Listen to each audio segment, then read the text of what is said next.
Bombshell, Dems / Teamsters order Puerto Rican stand down to embarrass Trump. Only 20% of truck drivers showing up as essential aid backed up for miles. InfoWars, Democrats and Puerto Rican Teamsters have orchestrated a stand down of essential supply distribution throughout Puerto Rico in an effort to make President Trump appear ineffective at responding to the humanitarian crisis.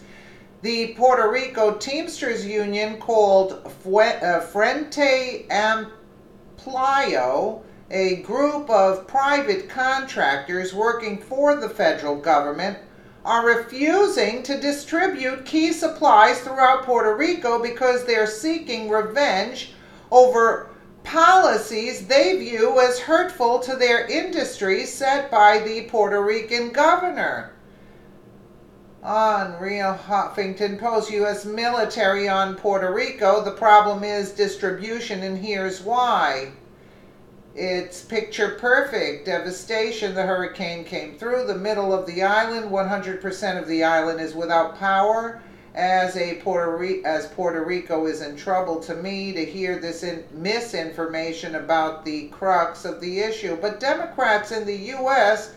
are keen to blame Trump for the distribution debacle, saying he's not doing enough to help the people there. This idiot, Keith Olbermann, his daily Twitter meltdowns confirm it. Racist Trump is deliberately killing Puerto Rico and Puerto Ricans. Look at this, what they're spewing. This Micah Brzezinski, hard to believe, but this could be worse than Charlottesville. Trump's racism is costing lives. How much are they paying you, you creeps of all creeps? Brian Fallon, Trump's racist neglect of Puerto Rico is threatening lives. It is time to start caring about the crisis there.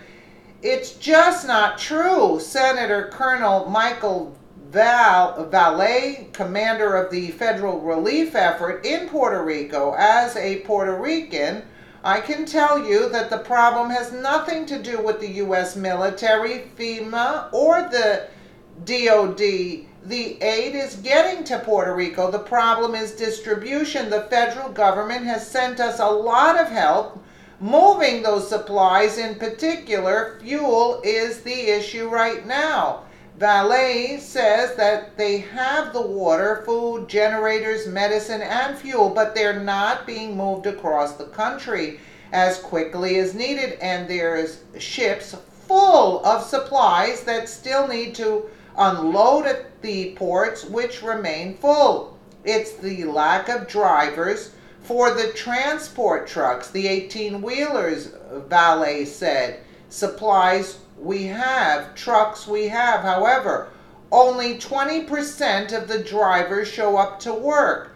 As a Puerto Rican, what happens here for the people is personal to me, Valet said. To say that we are not provided all the help and resources needed is just not true. Distribution is the key, and we are working day and night on it.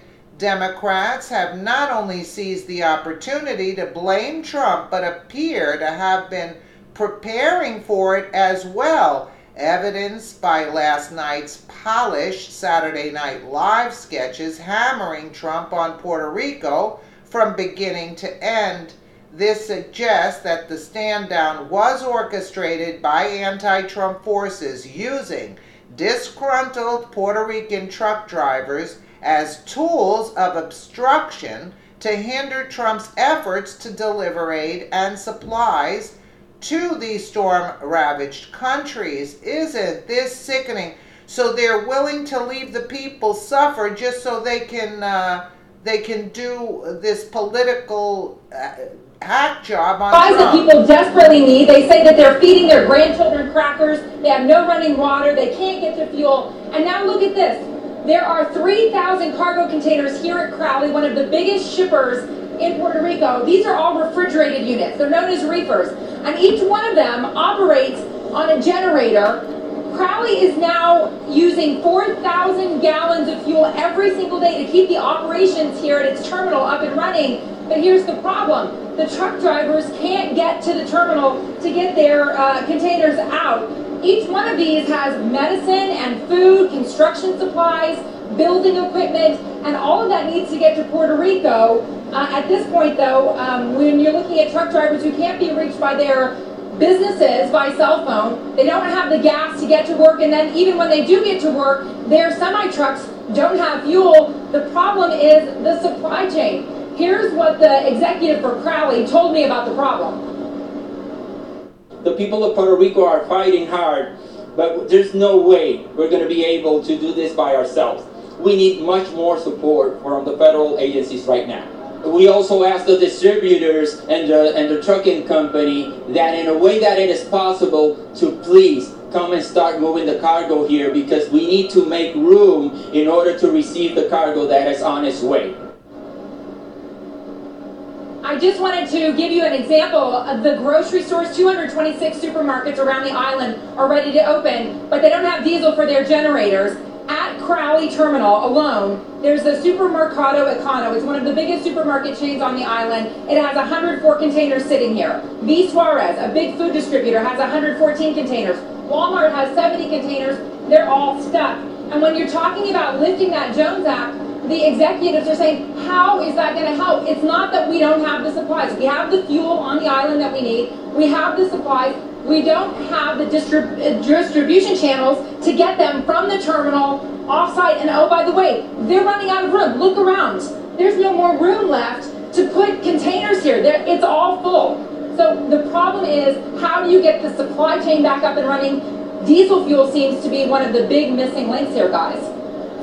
Yeah, Contessa, I mean, if you're able to get fuel there via shipment somehow, is the real bottleneck that, or is it the drivers? And if you get the drivers, are the roads passable to where they could get these goods where they need to go?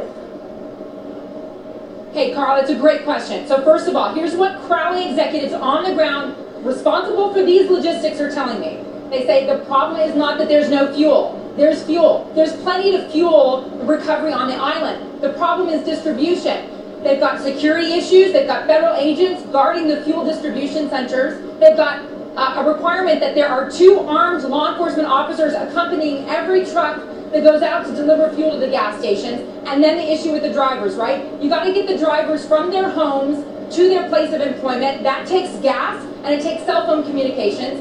And then you got to fill up the semi-truck so that they can come pick up these cargo containers and move them to the distribution center.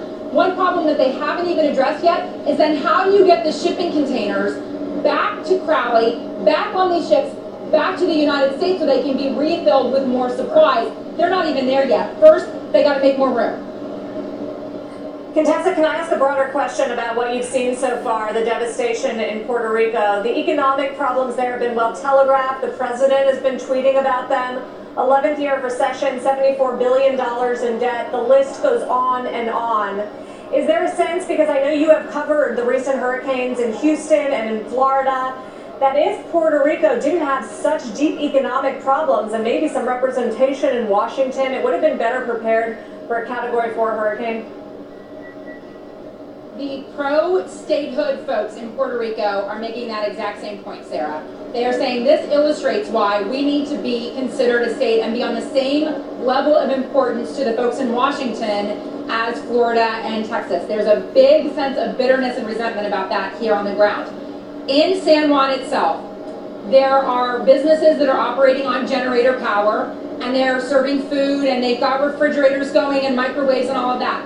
But as soon as you leave this area, and we haven't been able to, because remember, fuel is in such short supply, even news media have to be very careful about how they expend those resources. When you get outside of the city center, the situation becomes dire very fast. Let me give you an example. People who live uphill need their water pumped. There's no fuel for those pumps. They have no running water. And the distribution supply chain that would be getting bottled water to them is broken. The bottled water is all sitting here at the... Wow, that's a very dire situation. But they should leave politics out and get the help to the people as soon as possible. Let me know what you guys think in the comments below. And again, thank you so much for watching.